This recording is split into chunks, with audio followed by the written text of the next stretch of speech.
No sé si soñaba, no sé si dormía, y la voz de un ángel dijo que te diga, celebra la vida.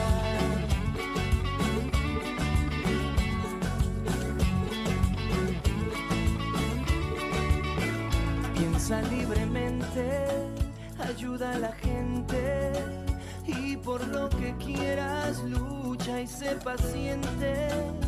Lleva poca carga, a nada te aferres, porque en este mundo nada es para siempre.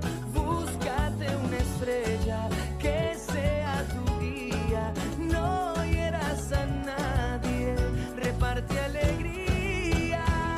Celebra la vida, que nada se guarda.